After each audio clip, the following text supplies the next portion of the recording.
तेलंगणात भूकंप, नागपूर, चंद्रपूर, गडचिरोलीत धक्के.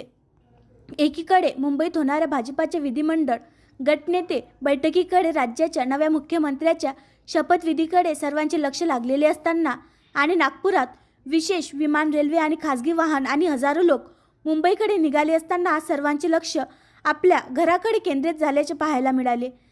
नागपुरात आज सकाळी काही काळासाठी भूकंपाचे धक्के जाणवले. अर्थातच हे धक्के तेलंगणामधील भूकंपाशी संबंधित असल्याचे उघड झाले. नागपुरातील बेसा, Hudkeshwar, Manishnagar, Hanumannagar, Katol road, Godhni, pioneer colony अशा विविध भागातून आता सकाळच्या वेळी काही क्षणांसाठी धक्के जाणवल्याची माहिती पुढे येत आहे. ती सोशल मीडियावर शेअर होत आहे. मात्र कुठेही काही नुकसान झालं नाही.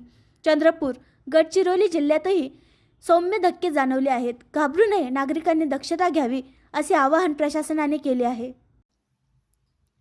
आणखी नवीन व्हिडिओ पाहण्यासाठी आमच्या देशमुख एक्सप्रेस न्यूज चॅनलला सबस्क्राईब करा, लाईक करा आणि शेअर करा.